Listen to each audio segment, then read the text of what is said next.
Hello everyone, আজকে তোমাদের আমি মাস্ক বানিয়ে দেখাবো। তো গাইস, দেখতে পাচ্ছ আমি নিয়েছি 10 ইঞ্চি লম্বা আর চওড়া নিয়েছি 6 ইঞ্চি। এবার আমি এটাকে দুটো একসাথে ধরে ভাঁজ করে, এই যে আমি যেমন করছি এইভাবে ভাঁজ করে নেবে। ভাঁজ করে নিয়ে দাঁত দিয়ে নেবে, আগে মাখ করে নেবে, তারপরে সুন্দর করে কাঁচি দিয়ে ভালো করে ধরে কঁচ কঁচ করে কাইটে দিতে হবে। কাটার পর দেখতেই পাচ্ছ এই যে আমার হয়ে গেল, আমি দুই সাইডগুলো এক জায়গায় করে পুরো দুটোই সেলাই করে নিচ্ছি। তারপরে এই জয়েন্ট সাইডগুলো কেটে দিতে হবে। এই যে তারপরে এটা কেটে দেবো। তারপরে মাঝখানে সেলাইয়ের একটা করে চাপ সেলাই দিয়ে দেবো। দুটোরই চাপ সেলাই দিয়ে দিব।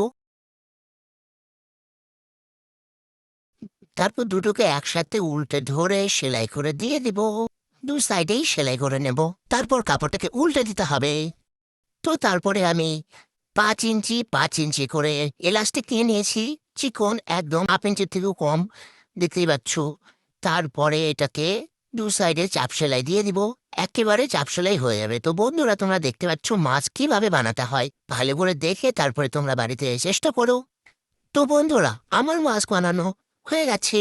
তোমাদের যদি ভিডিওটা ভালো লাগে তাহলে একটা অবশ্যই লাইক করে দিও। আজকের মতো টাটা।